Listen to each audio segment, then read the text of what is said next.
Tuhan itu nggak salah. Pak Nada Tuhan, saya Tuhan, kita semua Tuhan. Kenapa? Karena kita bagian dari Tuhan.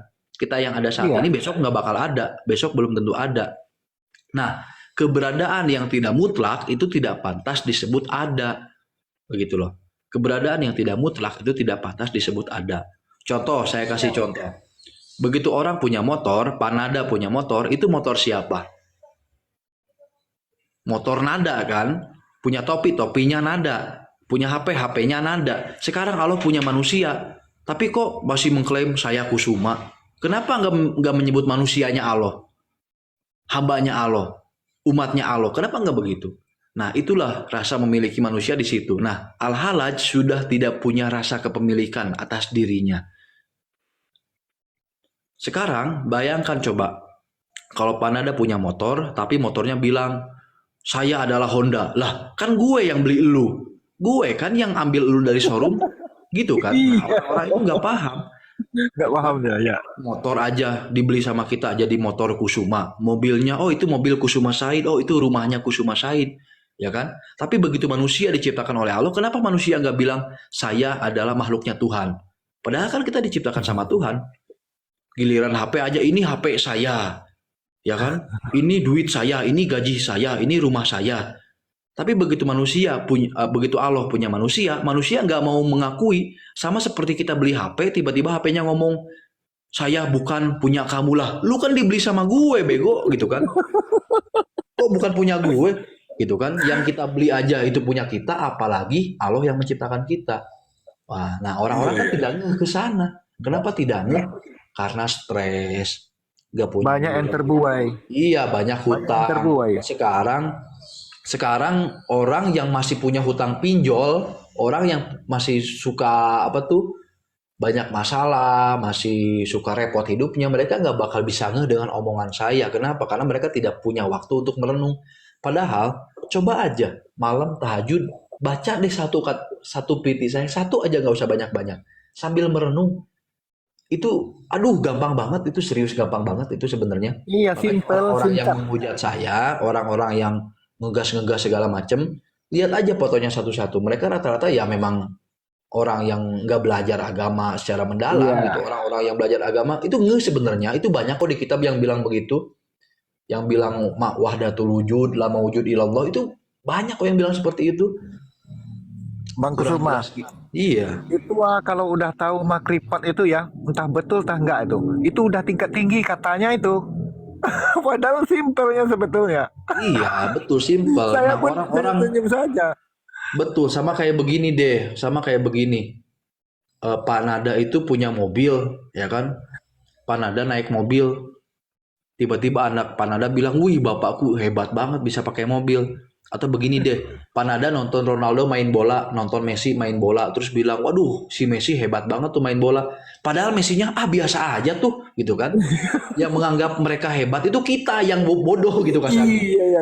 Yang menganggap mereka tinggi itu kita yang rendah. Padahal mereka yang udah Iya, ada di iya, sana iya. mereka biasa aja kok. Mereka nggak merasa Biasa tinggi, aja. nggak merasa nyampe. Mereka biasa aja, gitu kan? Mereka malah lebih kalem, lebih santai, nggak menunjukkan, nggak suka mengkapirkan, malah lebih bijaksana hidupnya, lebih dermawan, lebih santun.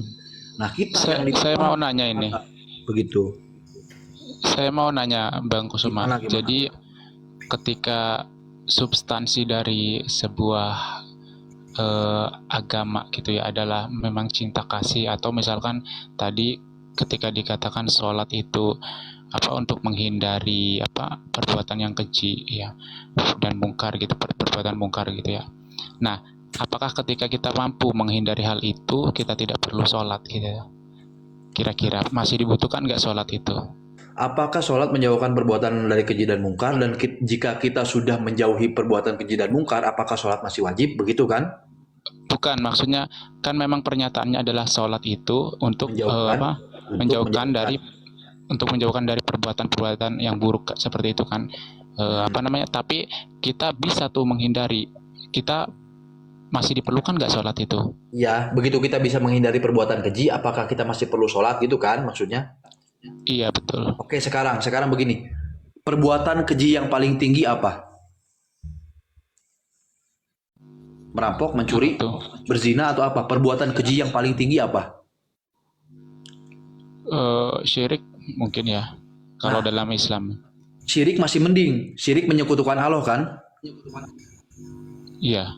Nah, sekarang perbuatan keji yang paling tinggi itu adalah tidak menghargai Allah yang sudah menciptakan. Masih mending menyekutukan, masih ada Allah walaupun Allahnya yang lain gitu kan, masih ada yang disembah walaupun yang disembahnya yang lain. Tapi kalau orang sudah tidak menyembah Tuhan sama sekali, dia sudah diciptakan sama Tuhan tapi dia tidak sholat kepada Tuhan, itu perbuatan keji sebenarnya. Jadi begitu orang yang tidak sholat itu meskipun dia baik, tidak melakukan hal dosa dan aneh-aneh, dengan dia tidak sholat itu sudah keji sebenarnya. Gitu loh. Dengan dia, Oh, iya iya ya, paham iya, paham. keji banget kan, udah diciptain, sholat kagak mau, gila lu gitu kan. Itu sudah keji sebenarnya gitu. Kita aja sama, contoh begini deh, anak yang durhaka kepada orang tua, sudah dibiayain sama orang tua, sudah diurus sama orang tua, sudah dirawat sama orang tua. Begitu gede dia nggak mau berbakti, keji nggak yang kayak begitu? Dia nggak mau ngasih Iya. makan orang tuanya, ya keji. Apalagi Allah lah. Allahnya memang tidak peduli. Tapi kitanya yang keji, sifat kitanya yang keji. Sama pencipta kok gitu, nggak tahu malu banget sih. Itulah contohnya. Jadi Semua Karena memang Allah menyuruh misalkan ya sholat itu gitu. Jadi kalau misalkan kita tidak menyembah, ya kita tidak menghargai gitu ya. begitu Bang kita tidak menyembah Allah,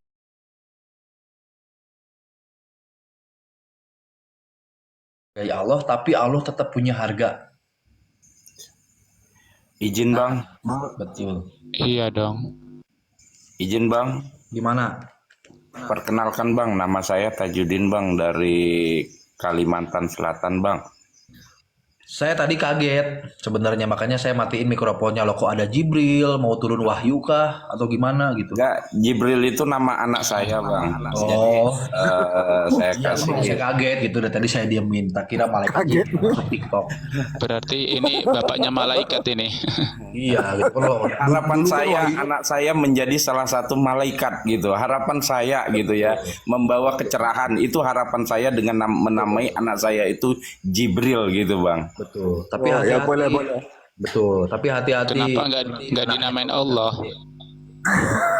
Ada kok Bang. Biar Terlalu Oh, tinggi Allah Bang. ada kok. Terlalu tinggi, kita Terlalu sadar tinggi, ya. Allah itu terlalu inilah hayalan kita terlalu tinggi. Kalau mengharapkan Kan hebat. anak kita menjadi Tuhan tuh rasanya ya nggak mungkin, tapi setidak-tidaknya menjadi bagian dari Allah berupa malaikat yang membawa, ya bagi saya kesejukan lah begitu ya kan. Jadi makanya saya namai Jibril gitu bang. Betul, betul.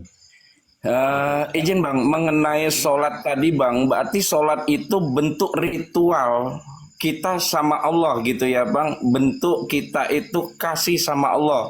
Bentuk kita tuh kayak kasih kita sama orang tua gitu bang ya. Sholat bukan bentuk kasih kita kepada Allah, tapi bentuk penghambaan kita, Paham. bentuk penghargaan kita, bentuk penghormatan kita kepada yang sudah menciptakan. Tapi sholat yang dimaksud bukan yang senam yang kita lihat, Yes, yang ya. gerakan-gerakan begitu itu senam. Ya, sholat itu Ah, 5 waktu gini aja yang Bang. wajib. Sholat itu 5 Gini waktu. aja Bang. Gimana? Bang Jibril, gini aja Bang. Siap. Sebelum kita menganut suatu agama, menurut saya ya, sebelum Siap. kita menganut suatu agama, kita harus tahu dulu definisi yang kita anut itu apa, gunanya untuk apa itu agama itu. Itu perlu Bang. Nanti jangan nanti kita masuk-masuk aja ya, sama aja seperti yang saya bilang barusan tadi kan, masuk Yes. masuk-masuk aja Ya, gitu, tanpa begini. kita ketahui dasarnya gitu. Betul. Begini Mas Jibril. Artikulasi. Kalau dalam masalah sholat ya, sholat itu sudah ada jauh sejak Islam lahir. Ya, orang tua kita, leluhur kita di Nusantara itu sudah mengenal sholat. Ya, gimana cara mereka mengenal sholat? Sholat itu adalah penghambaan. Sholat itu adalah penghormatan kepada Tuhan yang Maha Kuasa. Nah, orang tua kita terdahulu ya, mereka itu sudah sampai kepada Allah sebenarnya.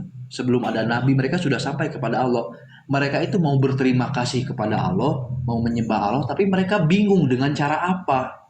Ini saya jelasin ya sejarahnya ya, biar paham bahwa kan banyak yang nggak ngerti ya, dikiranya sholat itu ada pas Islam doang, padahal enggak. Begini, dulu itu leluhur kita sudah mengenal Allah. Kalau orang-orang sekarang kan orang-orang beragama Islam sekarang di mimbar-mimbar mereka jahat banget ya. Keji banget, jahat banget mereka. Mereka bilang orang tua kita menyembah batu dan pohon, orang tua leluhur kita menyembah berhala, padahal itu salah besar. Leluhur kita tidak menyembah patung dan berhala. Contoh di Kapitayan, agama Kapitayan itu menyembah Sang Hyang Widi. Ya, mereka menyembah sesuatu hal Sang Hyang Widi, dia yang satu. Di Sunda, di ajaran Sunda, ada dikenal Tuhan yang namanya Sang Hyang Manon. Tuhan yang maha melihat. Sang Hyang Manon. Manon itu mata. Tuhan yang maha melihat. Nah, leluhur kita, orang Sunda, orang Jawa, orang Kalimantan, dahulunya, orang Sumatera, dahulunya mereka sudah mengenal Tuhan. Tapi mereka bingung. Ini gimana ya? Saya mau terima kasih kepada Tuhan yang sudah sangat baik kepada saya, yang sudah sangat berjasa untuk saya, melindungi saya, memberi rezeki kepada saya. Gimana ya caranya saya memberi penghargaan, terima kasih saya, rasa syukur saya kepada Tuhan? Oh iya, kambing kan enak ya, saya kasih kambing ah. Oh iya, buah-buahan enak ya, saya kasih buah-buahan ah. Oh iya, apel kan enak, saya kasih apel lah. Makanya jadilah sesajen. Sesajen itu tahu nggak artinya apa? Ya, Tahu nggak rasa sajen? terima kasih Bang. Sajian ya. Sajen Sajen itu itu bentuk terima berasal kasih. dari kata sastra jendra. Sastra itu apa? Sastra itu bahasa. Jendra itu siapa? Jendra itu dia, Tuhan yang maha perkasa, yang gagah perkasa. Sastra jendra itu artinya bahasa Tuhan. Nah, manusia ingin menyembah kepada Tuhan, gimana caranya? Dihidangkanlah sebuah buah-buahan, sesajen, gitu kan? Nah, sajen itu dari sastra jendra, artinya bahasa Tuhan. Saya berkomunikasi dengan Tuhan lewat cara ini, gitu loh. Karena saya nggak tahu caranya harus bagaimana lagi. Makanya orang-orang terdahulu, mereka kalau ngasih sajen, coba lihat di mana disimpannya. Di gunung. Karena mereka meyakini Tuhan itu sangat tinggi. Kita harus ke tempat yang tinggi agar sesajen kita lebih dekat kepada Tuhan. Agar penghormatan kita lebih cepat mencapai Tuhan. Makanya orang-orang terdahulu nyimpen sajennya di mana? Di gunung. Makanya di Sunda, tahu nggak Sunda punya gelar apa? Sunda itu, Bandung itu punya gelar Parahyangan. Pernah dengar nggak Parahyangan? Kenapa? Parahyangan itu, Hyangan itu apa? Hyangan itu dewa, Hyang itu dewa, Tuhan artinya. Hyang kan, Hyang, dia artinya. Kalau bahasa Islam itu Hu. Pernah dengar dikir Hu? Hu, Hu, Hu, Hu gitu kan? Dikir Hu. Hu itu kan artinya dia. Nah, Hyang itu artinya dia. Parahyangan itu adalah tanahnya para dewa. Di Bandung itu kan dataran tinggi, gunung. Coba cari sejarahnya. Bandung itu Jawa Barat itu dulunya adalah Gunung Purba yang tinggi. Nah, karena gunungnya tinggi, makanya orang-orang di Pulau Jawa menghormati Bandung sebagai tanahnya para dewa. Makanya disebut Parahyangan karena tempatnya tinggi. Dulu itu gunung di Bandung itu adalah dataran tinggi. Disebutnya Parahyangan, tanah para dewa. Karena dulu orang-orang yang mau belajar ketuhanan perginya ke Bandung, perginya ke Jawa Barat. Makanya karena banyak petapa, banyak orang-orang, kalau bahasa kita mah banyak orang-orang yang makrifat di Bandung, makanya Bandung itu punya gelar Parahyangan, tanahnya para dewa, tanahnya Tuhan gitu loh. Nah, tapi setelah ajaran Islam turun, ya, Nabi Muhammad diutus, Allah memberikan syariat. Kenapa diberikan syariat? Nih, beginilah cara menyembah aku, beginilah cara sholat, diajarkanlah cara sholat. Jadi kita nggak perlu repot lagi buat ngasih sesajen ke sini dan ke situ segala macem, gitu ya, sesajen segala macem. Jadi kita sekarang ibadahnya ke Allah itu tinggal dengan sholat, nggak perlu dengan sesajen lagi, nggak repot. Kalau di sini ada orang-orang di Bandung pasti ngerti omongan saya. Di ajaran Sunda itu sesajen itu ada dua jenis. Kalau mau ngasihnya ke jin, setan, iblis, pesugihan, itu namanya bukan sajen, namanya suguh, susuguh. Namanya suguh itu menyajikan, ya.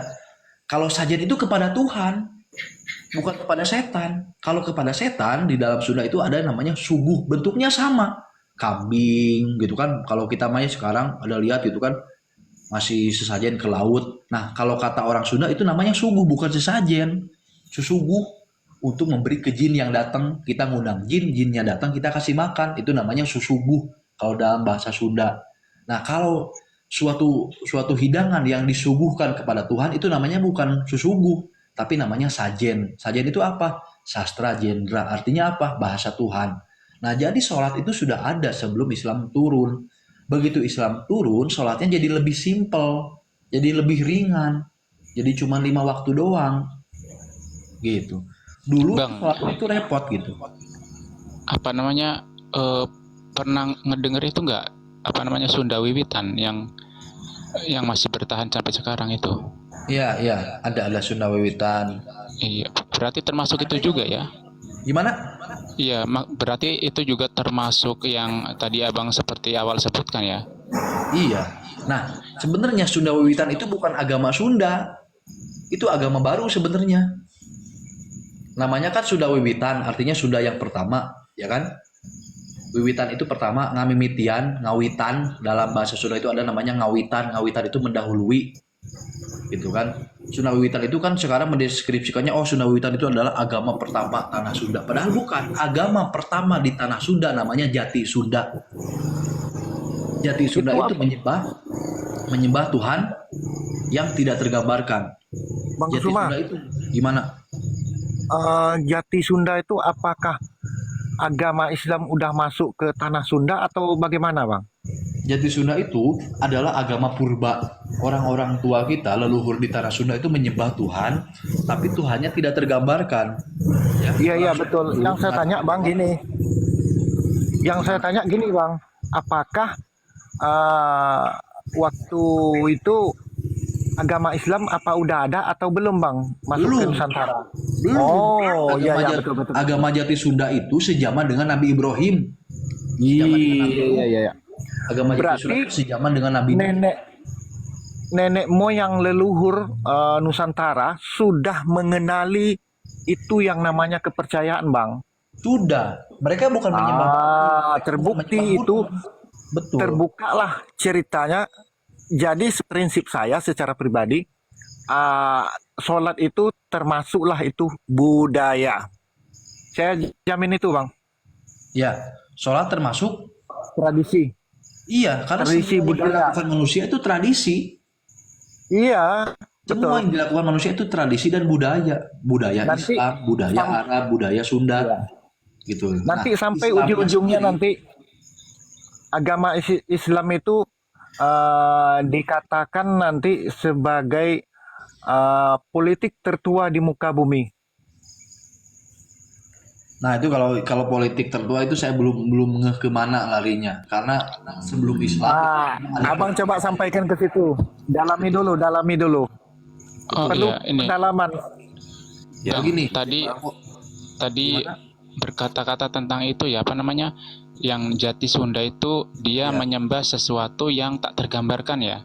Iya, Ini berarti sebenarnya memang orang-orang tua dulu itu dia ingin menyembah sesuatu yang memang sesuatu yang dia tuju sebagai pencipta itu sebenarnya ya.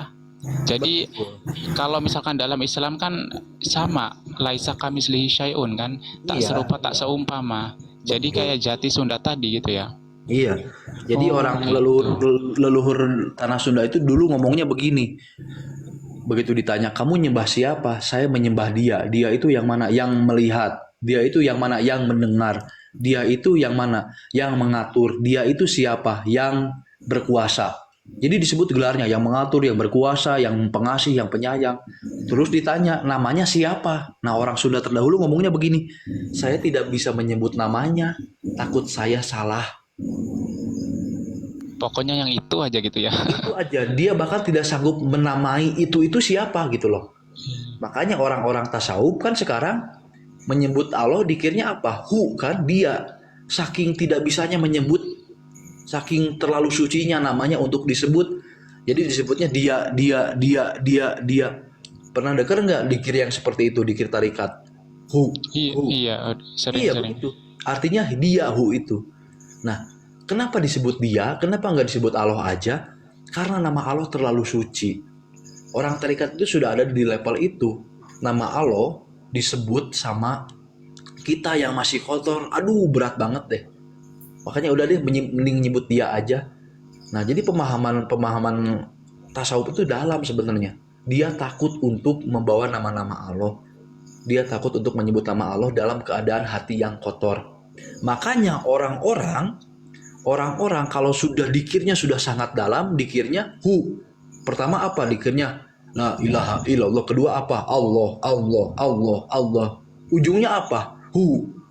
Saking nggak mampunya menyebut nama Allah itu, saking terlalu sucinya nama Allah itu. Itu orang-orang tarikat, orang-orang tasawuf. Makanya kamu nggak bakal pernah ngelihat orang tasawuf demo di McDonald. Nggak bakal ada. Kenapa? Karena mereka tahu, aduh, teriak takbir tapi sambil ngelemparin McDonald, sambil ngerusak, sambil bercampur dengan amarah dan emosi. Berat lah. Tidak Izin, bisa nama sesuci itu dipakai begitu gitu. Itu pemahaman orang tasawuf ya. Saudaraku, saya izin dulu turun ya. Siap. Bang Kusuma, jangan lupa follow balik, ada sesuatu yang ingin saya tanyakan, Siap. sampaikan nanti, tapi melalui Siap. pribadi aja, messenger, pesan, Bang, bicara pribadi saja. Siap. Iya. Izin Bang. Jangan lupa follow ya. Betul, siap. Oke, gitu. Salam Ini sejahtera. ada pertanyaan menarik nih dari Aizier. Kan nama Tuhan itu ada 99. Kata siapa? Nama Tuhan itu yang diajarkan oleh agama Islam 99 di dalam Al-Quran. Di dalam Injil ada 1000. Di dalam Taurat ada 1000. Di dalam Zabur ada 1000. Ya, totalnya ada 3099 nama Allah yang diketahui manusia. Ya, yang diketahui manusia. Allah itu masih punya banyak nama yang tidak diketahui manusia. Allah itu di alam malaikat punya nama lagi, punya gelar lagi. Di alam jin juga punya. Yang manusia ketahui cuman 3.900 atau 4.000 deh. Yang manusia ketahui itu cuma 4.099 di Quran, itu yang Asmaul Husna, 1000 di Taurat, 1000 di Zabur, 1000 di Injil. Nama Allah itu banyak, bukan 99, dan itu bukan nama, tapi sifat dan gelar. Ya. Izin Bang. Oh, ini menarik sih Bang ya. Maksudnya saya baru nerima yang terkait dengan tadi, yang terkait agama orang tua kita ya, kepercayaan orang tua kita itu saya baru tahu, itu hal baru sih. Kalau soal bab rasa itu mungkin saya sering dengar di Komal. Maksud saya gini Bang, kalau seandainya orang tua kita yang dahulu itu membuat sesajen ya gitu ya, untuk menyembah sesuatu yang dia ingin berterima kasih kepada hal itu gitu ya, itu kita tidak bisa salahkan dong bahwa dia sesat gitu ya, ketika dia menyembah sesajian kan gitu tuh. Nggak bisa disalahkan. Kenapa? Gitu ya.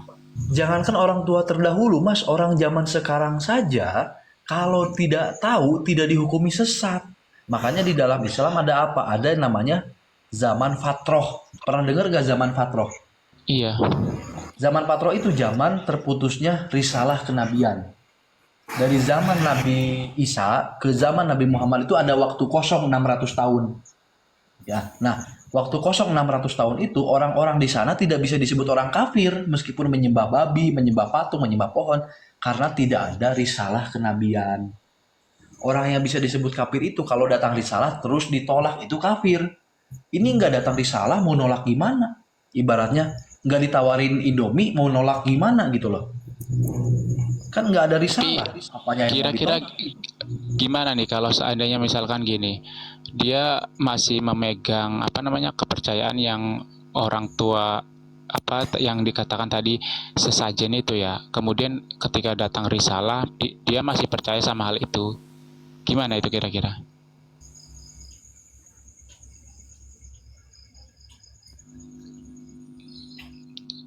Jadi dia masih tuanya gitu kan, sesajen gitu. Datanglah risalah kan di Nusantara gitu. Ada yang masih enggak Islam mah gitu kan, misalkan. Yang saya pegang tetaplah ini gitu kan.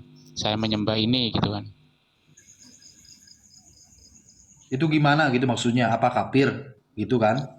Iya, apakah dia dianggap kafir sedangkan dia sebenarnya ingin menyembah sesuatu hal yang sama? Betul. Sekarang begini, risalah itu apa? Islam kan? Risalah yang dimasuk Islam kan? Iya, saya menuju ke Nah, Islam itu. sekarang begini. Islam itu kasih sayang, santun, saling menghormati, saling menolong, saling membantu, saling berbagi. Itu Islam kan? Itu Islam kan? Penuh cinta itu Islam kan?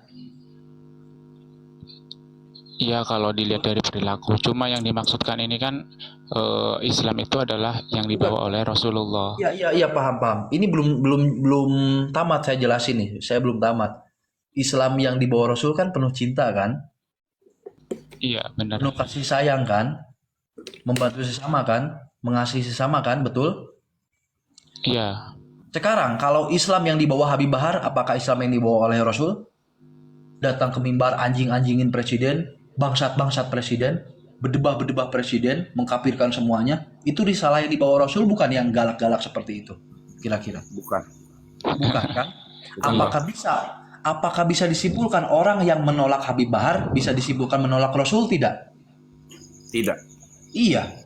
Berarti kalau ada orang yang tidak berislam, ya karena Habib Bahar, berarti dia tidak menolak risalah Islam, dia hanya menolak pesan Habib Bahar. Kalau yang datang ke orang tersebut adalah orang yang lemah lembut, santun, tapi dia masih menolak, baru dia bisa dikatakan kafir. Ini yang datang orang galak, ya wajar menolak. Jangankan orang yang jangan ini gini aja, jangankan orang yang pinter yang sudah mulai mengenal Tuhan, orang bodoh dan tolol sekalipun kalau datang orang galak nggak bakal suka, nggak bakal respect. Anak kecil aja kalau ketemu sama orang yang galak, dia aja bakal takut. Apalagi orang yang sudah mikir. Makanya terkadang Islam itu sekarang ditolak bukan karena Islamnya, tapi karena yang menyampaikannya tolol. Siap, Karena siap. yang menyampaikannya galak. Nah, Benar. makanya saya kan pernah ada PT kan, coba cek PT saya. Orang yang galak itu bukan hanya menutupi hidayah untuk dirinya, tapi menutupi hidayah untuk orang lain. Kenapa?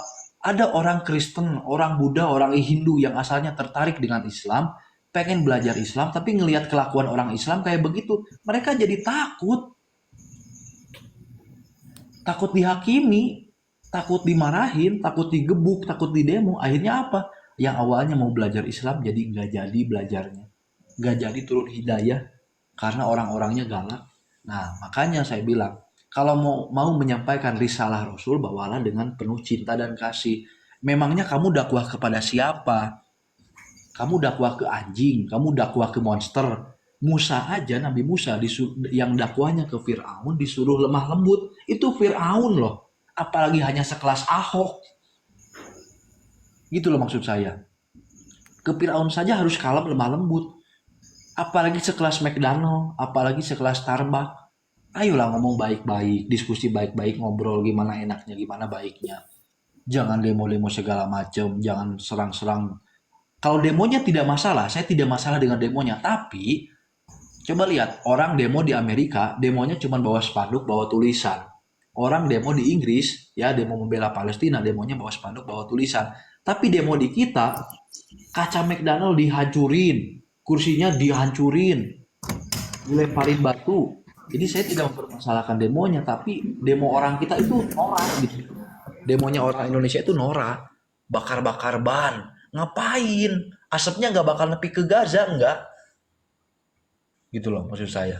Jadi kalau masalah demonya silakan, yang penting demonya harus bener, jangan aneh-aneh. Sudah selesai. Yang jadi masalah saat demo itu aneh-aneh, pakai kekerasan. Akhirnya apa? Akhirnya malah mencoreng Islam itu sendiri. Begitu. Iya, ya paham, Bang.